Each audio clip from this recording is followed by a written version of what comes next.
Hi guys, welcome back to ಮೇಘನಾ Gowda YouTube channel. ಎಲ್ಲರೂ ಹೇಗಿದ್ದೀರಾ? ಎಲ್ಲರೂ ಚೆನ್ನಾಗಿದ್ದೀರಾ ಅಂತ ಭಾವಿಸ್ತೀನಿ. ನಾನು ಕೂಡ ಸೂಪರಾಗಿದ್ದೀನಿ. ನೋಡಿ, ಇವತ್ತೊಂದು ರೆಸಿಪಿ ಮಾಡೋಣ. ಇವತ್ತು ಚಿತ್ರಾನ್ನ ಮಾಡೋಣ. ಚಿತ್ರಾನ್ನ ಅಂದರೆ ರೆಗ್ಯುಲರಾಗಿ ಮಾಡೋ ಥರ ಚಿತ್ರಾನ್ನ ಅಲ್ಲ, ಅದಕ್ಕೆ ಸ್ವಲ್ಪ ಬೇರೆ ಇಂಗ್ರೀಡಿಯೆಂಟ್ಸ್ ಆ್ಯಡ್ ಮಾಡಿ ಚಿತ್ರಾನ್ನ ಮಾಡೋಣ. ಯಾರ್ಯಾರು ಸಬ್ಸ್ಕ್ರೈಬ್ ಮಾಡ್ಕೋದೆ ಚಾನಲ್ನ ನೋಡ್ತಾ ಇದ್ದೀರಾ, ಪ್ಲೀಸ್ ಸಬ್ಸ್ಕ್ರೈಬ್ ಮಾಡಿಕೊಂಡು ನೋಡಿ. ಹೀಗೆ ಲೈಕ್ ಮಾಡಿ, ಸಪೋರ್ಟ್ ಮಾಡಿ. ನಿಮ್ಗೇನು ರೆಸಿಪಿ ಅಥವಾ ಏನು ಕಾನ್ಸೆಪ್ಟ್ ಮೇಲೆ ವಿಡಿಯೋ ಬೇಕಂತ ಕಮೆಂಟ್ ಸೆಕ್ಷನಲ್ಲಿ ತಿಳಿಸಿ. ಅದ ಪ್ರಕಾರ ನಾನು ವಿಡಿಯೋ ಮಾಡೋಕ್ಕೆ ಟ್ರೈ ಮಾಡ್ತೀನಿ.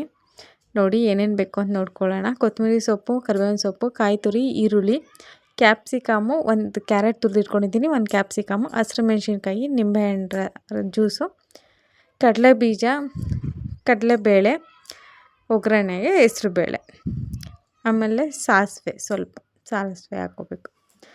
ನೋಡಿ, ಸ್ಟವ್ ಆನ್ ಮಾಡಿಕೊಂಡು ಕಡಾಯಿ ಹೀಟ್ ಆದಮೇಲೆ ಎಣ್ಣೆ ಹಾಕ್ಕೊಳ್ಳಿ. ಸ್ವಲ್ಪ ಎಣ್ಣೆ ಜಾಸ್ತಿ ಪ್ರಮಾಣದಲ್ಲಿ ಹಾಕ್ಕೊಳ್ಳಿ. ಚಿತ್ರಾನ್ನಕ್ಕೆ ಎಣ್ಣೆ ಜಾಸ್ತಿ ಬೇಕು. ನೋಡಿ, ಸಾಸಿವೆ ಆ್ಯಡ್ ಮಾಡ್ಕೊಳ್ಳಿ.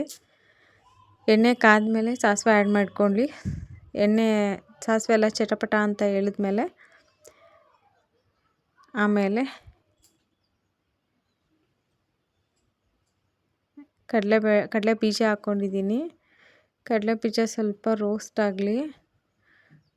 ನಾನು ಎತ್ತಿಟ್ಕೊಳ್ಳಲ್ಲ ಸೈಡಲ್ಲಿ ಚಿತ್ರಾನ್ನಕ್ಕೆ, ಹಂಗೆ ಆ್ಯಡ್ ಮಾಡ್ಕೊತೀನಿ. ಸೊ ಕಡಲೆ ಬೀಜ ಸ್ವಲ್ಪ ರೋಸ್ಟ್ ಆದಮೇಲೆ ಒಂದು ಸ್ವಲ್ಪ ರೋಸ್ಟ್ ಆಗಲಿ. ಆಮೇಲೆ ಕಡಲೆಬೇಳೆ ಹಾಕ್ಕೊಳ್ಳಿ, ಯಾಕಂದರೆ ಅದು ರೋಸ್ಟ್ ಆಗಬೇಕಲ್ಲ. ಕಡಲೆಬೇಳೆ, ಹೆಸ್ರುಬೇಳೆ 3 ಹಾಕ್ಕೊಂಡು ಸ್ವಲ್ಪ ಫ್ರೈ ಮಾಡ್ಕೊಳ್ಳಿ.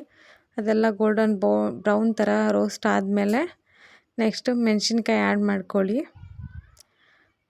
ಹಸಿರು ಮೆಣಸಿನ್ಕಾಯಿ, ಇನ್ ಕೇಸ್ ಗ್ಯಾಸ್ಟಿಕ್ಕು ಹಸಿರು ಮೆಣಸಿನ್ಕಾಯಿ ತಿನ್ನಲ್ಲ ಅನ್ನೋರು ಒಣಮೆಣ್ಸಿನ್ಕಾಯಿ ಆ್ಯಡ್ ಮಾಡ್ಕೊಬೋದು.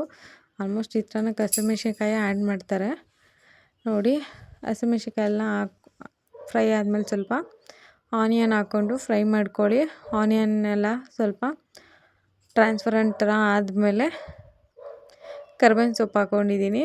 ಆಮೇಲೆ ಕ್ಯಾಪ್ಸಿಕಮ್ ಹಾಕ್ಕೊಂಡಿದ್ದೀನಿ. ಕ್ಯಾಪ್ಸಿಕಮ್ ಎಲ್ಲ ಹಾಕ್ಕೊಂಡು ಸ್ವಲ್ಪ ಫ್ರೈ ಮಾಡಿಕೊಂಡು ಉಪ್ಪು ಆ್ಯಡ್ ಮಾಡ್ಕೊಳ್ಳಿ, ಯಾಕಂದರೆ ಈರುಳ್ಳಿ ಎಲ್ಲ ಉಪ್ಪು ಹಿಡಿಬೇಕಲ್ಲ. ಸೊ ಅದಕ್ಕೆ ಉಪ್ಪು ಆ್ಯಡ್ ಮಾಡ್ಕೊಳ್ಳಿ. ನೆಕ್ಸ್ಟು ಕ್ಯಾರೆಟ್ ಆ್ಯಡ್ ಮಾಡಿದ್ದೀನಿ. ನೋಡಿ, ನಮ್ಮ ಗೆಸ್ಟ್ ಅಪಿರಿಯನ್ಸು ಯಾರು ಬಂದಿದ್ದಾರೆ ಅಂತ. ನೋಡಿ, ಕ್ಯಾರೆಟ್ ಆ್ಯಡ್ ಮಾಡಿ, ಕಾಯಿ ತುರಿ ಎಲ್ಲ ಆ್ಯಡ್ ಮಾಡಿ ಸ್ವಲ್ಪ ಬೇಯಕ್ಕೆ ಬಿಟ್ಬಿಟ್ಟು ಅರಿಶಿನ ಹಾಕ್ಕೊಳ್ಳಿ. ಬೇಯಕ್ಕೆ ಬಿಡಿ. ಇಷ್ಟಲ್ಲಿ ಸ್ವಲ್ಪ ಬೆಂದಿರುತ್ತೆ, ಗೊಜ್ಜು ಆಗಿರುತ್ತೆ. ಲಾಸ್ಟು ಇನ್ನೇನು ಇಳಿಸ್ತೀವಿ, ಗ್ಯಾಸ್ ಆಫ್ ಮಾಡಿದ್ದೀವಿ ಅಂದಮೇಲೆ ನಿಂಬೆಹಣ್ಣು ರಸ ಹಾಕ್ಕೊಳ್ಳಿ. ನೋಡಿ, ಗ್ಯಾಸ್ ಆಫ್ ಮಾಡಿದೆ. ನಿಂಬೆಹಣ್ಣು ರಸ ಹಾಕ್ಕೊಂಡು ಆ ಬಿಸಿಲೇ ಹುಳಿ ಹಿಡಿಯುತ್ತೆ.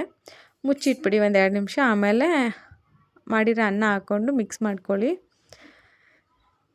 ಇದು ಟೇಸ್ಟ್ ಮಾಡಿ ನೋಡಿ, ತುಂಬ ಚೆನ್ನಾಗಿರುತ್ತೆ. Thank you for watching this video. Thank you so much.